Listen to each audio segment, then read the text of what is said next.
ഇപ്പൊ പെങ്ങളെ വീട്ടിക്കൊന്നും പോലില്ലേ? ഇപ്പൊ നോമ്പുറൊക്കെ ഉണ്ടാവുമ്പോൾ ചിലർ പള്ളീനാ ചോദിക്കുക, കാരണവര് ചോദിക്കുക, നാട്ടിലുള്ള വേറെ ചില ആൾക്കാർ കാരണവരോട് ചോദിക്കുക, അല്ല അളിയനും പെങ്ങളും ഒക്കെ ഒരു വലിയ നോമ്പുറ നടത്തിയിട്ട് എന്നെ അവിടെ കണ്ടില്ലല്ലോ, എനിക്ക് ക്ഷണല്ലേ?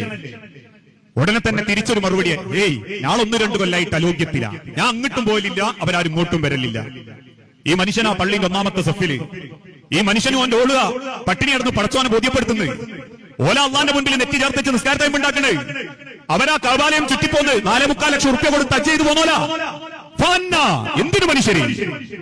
ദുനിയാവിൽ പൊരുത്തത്തോടെ വിട്ടുവീഴ്ച ചെയ്ത് കുടുംബം ചേർത്ത് ജീവിക്കാൻ പറ്റാത്തവൻ അള്ളാന്റെ മണ്ണുക്ക് പോകണമെന്നോ റബ്ബിന്റെ മുൻപിൽ സുജൂദ് ചെയ്യണമെന്നോ അള്ളാഹു കൽപ്പിച്ചിട്ടില്ല.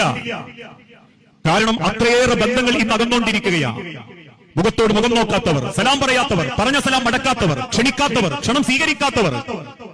ഏട്ടൻ അനിയനെ കണ്ടൂടാ, അനിയൻ ഏട്ടനെ കണ്ടൂടാ, ഏട്ടന്റെ അനിയന്റെ ഓളെ കണ്ടൂടാ, അനിയന്റെ ഏട്ടന്റെ ഓളെ കണ്ടൂടാ, നാത്തൂമാർക്ക് ആങ്ങളന്റെ ഓളെ കണ്ടൂടാ,